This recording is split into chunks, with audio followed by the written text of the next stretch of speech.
Hi, my name is Luca-Maxim from Ulm University in Germany. And on behalf of my co-authors, I'm excited to present our paper on analyzing contextual influences on intervention effectiveness during infinite scrolling on social media. Infinite scrolling is a design pattern where content loads endlessly, preventing natural stopping points. This mechanism is highly effective at keeping users engaged, but also has negative consequences. Research shows that infinite scrolling leads to prolonged screen time, and users often experience post-usage regret. Additionally, it reduces users' sense of control, making it harder for them to disengage even when they want to. Existing interventions, such as time limits or reminders, have shown initial success, but they do lack contextual relevance. However, research suggests that context plays an important role in digital behavior change. This brings me to our research question for this paper, on how does a user context influences their reactance and responsiveness to interventions during infinite scrolling. To investigate this, we conducted a 7-day user study with 72 participants using a custom-built Android application. This app monitored infinite scrolling behavior and triggered an intervention after 15 minutes of continuous scrolling. So, how exactly did this work?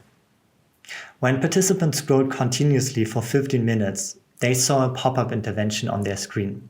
This intervention was designed to reflect current state-of-the-art interventions used in platforms such as TikTok or Instagram. Participants could dismiss this intervention by clicking on the OK button to continue with infinite scrolling. If they then closed the app or switched to an active engagement task, for example, texting instead of passively scrolling, this was recorded as the end of infinite scrolling. At that moment, the participant was asked to complete a questionnaire about their reactance towards the intervention. Reactance is a psychological response that occurs when people feel their freedom of choice is threatened. This questionnaire also asks about their current context. These contextual factors were derived from Purohit and Rickson et al. And included factors such as how sleepy the user is, whether he or she is currently engaged in leisure or work activities, their valence, whether they're at home or not, whether they are engaged in another activity beside infinite scrolling, such as watching TV, and his or her social situation, being alone or with friends. In addition to these reactions via the questionnaire, we also recorded how long it took the participants to react or respond to the intervention, which is basically the time between the intervention and the moment they stopped infinite scrolling.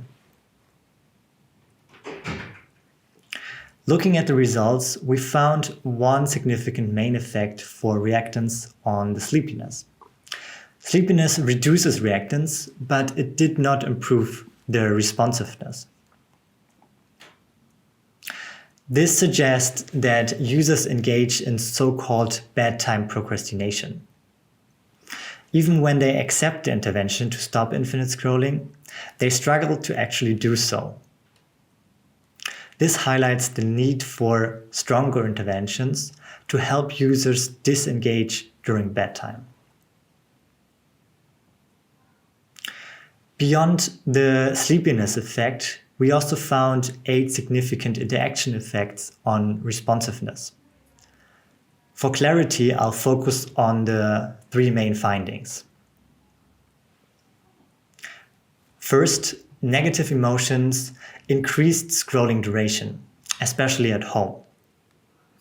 In contrast, positive emotions during multitasking improved responsiveness, suggesting that when people are engaged in other activities, they disengage from scrolling more quickly.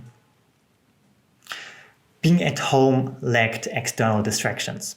making it harder for users to stop infinite scrolling when feeling negative emotions. However, multitasking helped to break this loop by maybe increasing cognitive interference, making the user more likely to stop infinite scrolling.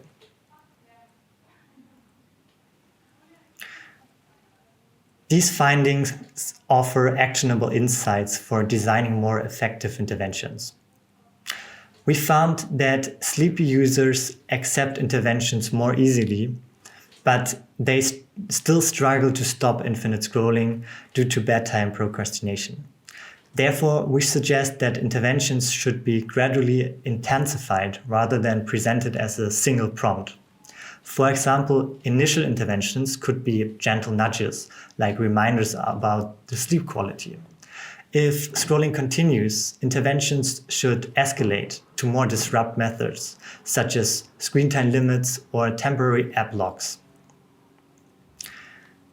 Unlike public spaces, home environments lack external distractions, making it easier to fall into habitual scrolling.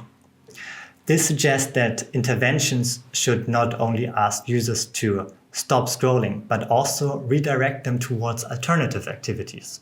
For example, interventions could suggest meaningful offline activities such as reading, exercising, or socializing based on user preferences.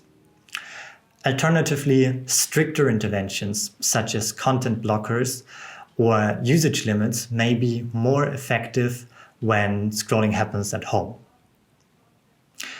Thank you very much for your attention, and I'm looking forward to present a more detailed version of this paper in person in Japan and discussing the findings with you.